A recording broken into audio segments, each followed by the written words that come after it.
Turn to domestic politics now, where the Prime Minister was forced to answer some awkward questions today about the advice that the government sought from Treasury about Labor's contentious super tax policy.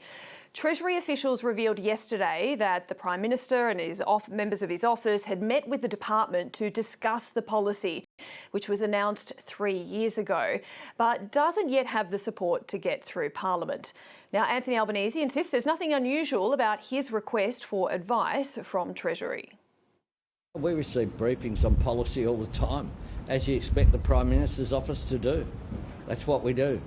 There's nothing unusual about that. Our policy is as it stands. There are no policy changes.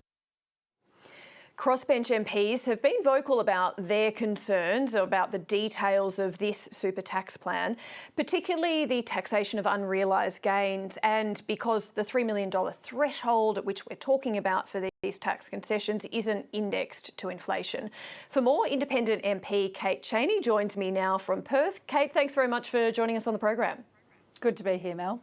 So the Prime Minister's office has been communicating with the Treasury Department about the proposed changes. I know you have a number of concerns about it. Would a compromise from the Prime Minister or the Treasurer on this be welcome? Absolutely, and I think it's good news if the Prime Minister and the Treasurer are talking about what changes could be made to it.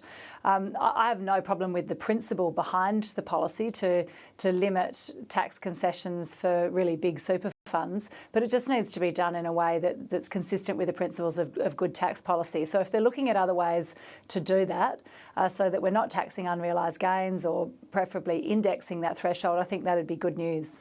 The change has been proposed for quite a while now, but the government's put off putting it to Parliament. It doesn't have the support for it yet.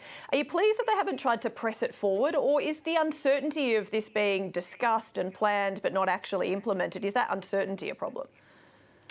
Well, look, I think it's good that it hasn't gone through in its current form. I would welcome a broader discussion on bigger issues in the tax system, but what we are seeing here is that needs to be done with community input and consulting stakeholders, listening, taking those views into account before putting together a package of tax reform. So I would love the focus to be off this specific small change and onto the broader issues that we need to deal with in our tax system so that we can address intergenerational equality and an ageing workforce. Can I ask on this particular measure, I know there are a few concerns that you just mentioned there, indexation being one of them, obviously the unrealised gains part and time frame for being able to switch over. In your view, do all three of those things need to be addressed, or could a compromise that addresses some but not others be a satisfactory result? Well, I think taxing unrealised gains is the biggest issue, just because it's not consistent with good tax policy. The other two would be good to address as well. I'd like to see the threshold indexed, just like I'd like to see tax brackets indexed. But I'm really happy to look at different proposals, but I think it would be a good sign if the government has actually heard the feedback from me and others on this and is looking at how it could be done differently. Do you think the way that politics has become stuck on this very small tax proposal is a signal of how difficult it is to get that broader reform? If we're really struggling to get a consensus position on just one small change, am I being overly pessimistic in thinking it's going to be really ambitious to think we can do something bigger when it comes to reforming the taxation system? Well, I think it is ambitious, but I also think that Australians are actually ready for some ambition.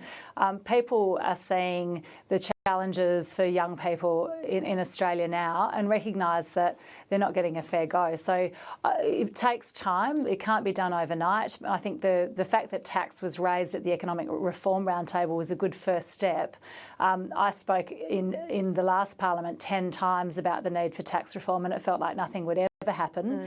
It's now on the agenda, and I think the government and the opposition now have really 3 years and 2.5 years in the lead up to the next election to put together a package and explain to the public why that's going to solve the problems that we address, and take that to the next election.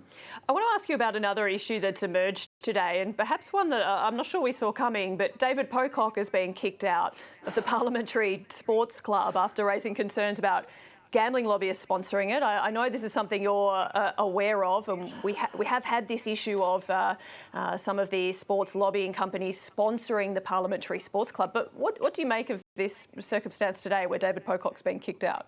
I think it is completely ridiculous. I mean, David Pocock is a very well-respected parliamentarian, but also sportsman.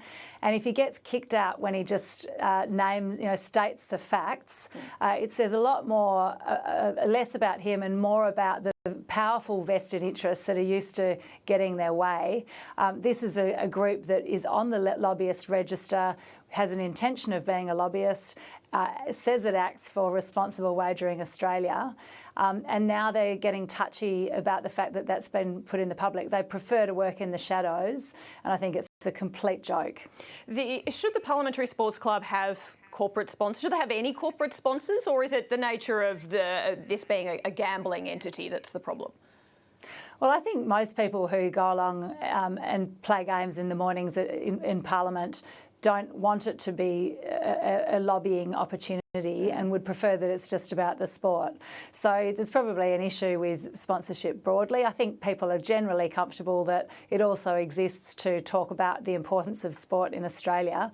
But when that shifts into the entrenched relationship between gambling and sport in Australia, I think it's deeply problematic. Yeah, Responsible Wagering Australia, the lobbying group in question, say that they don't use any of these sports events as an opportunity to lobby. It's just about playing sport, and they're supporting that. What do you make of that explanation from them? I'm sure that's what they say, but I think if they're getting up early and going along to rub shoulders with the parliamentarians in a sitting week, it's about building relationships, and I just think it's not true, really. They're there for one purpose. It's not to talk about how great sport it is.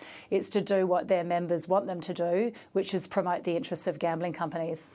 All right, Kate Chaney, I do want to ask you about another issue that has been before Parliament this week, and I know you have a real interest in, and that's the change in the freedom of information laws that the government is proposing. Can you outline for me what your concerns are with these changes?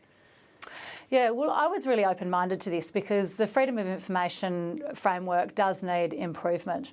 But when you look at what the changes actually are, they all lead to greater secrecy rather than greater transparency. And every review that's touched on our FOI system has said it needs an independent review and it needs to be focused on improving transparency.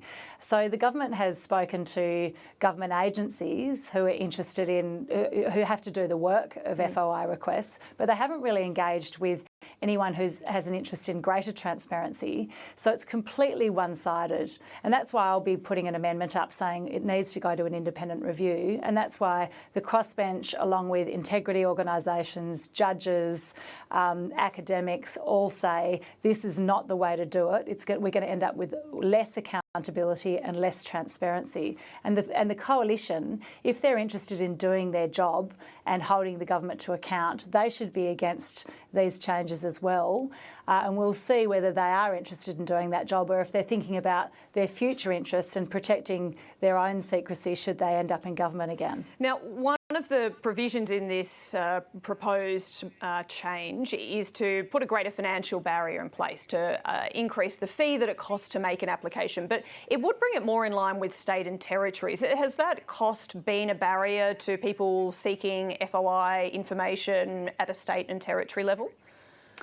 Look, I don't think that's the worst of the changes in there. I think there could be an argument for a fee, whether that's the right level is open for discussion. But I think these are the sorts of things appropriately dealt with in an independent review where people can actually look at the cost to public transparency of having that fee and examine the evidence. There's been none of that in the lead up to this policy. So it's more the provisions to clarify, as the government puts it, what constitutes consulting with government or cabinet consideration material. That's the bit that you're most concerned about. That's right. Yeah. And cabinet secrecy, I mean, in New Zealand, they're going in the other direction. There have been recommendations that have said we should reduce cabinet secrecy so we can actually see why government is making decisions. But this really grows that cabinet secrecy in a number of different ways and means that a lot will be able to be exempted from freedom of information requests. Look, Kate Chaney, thank you for running through quite a few crucial issues that we've been dealing with in Canberra this week. Thank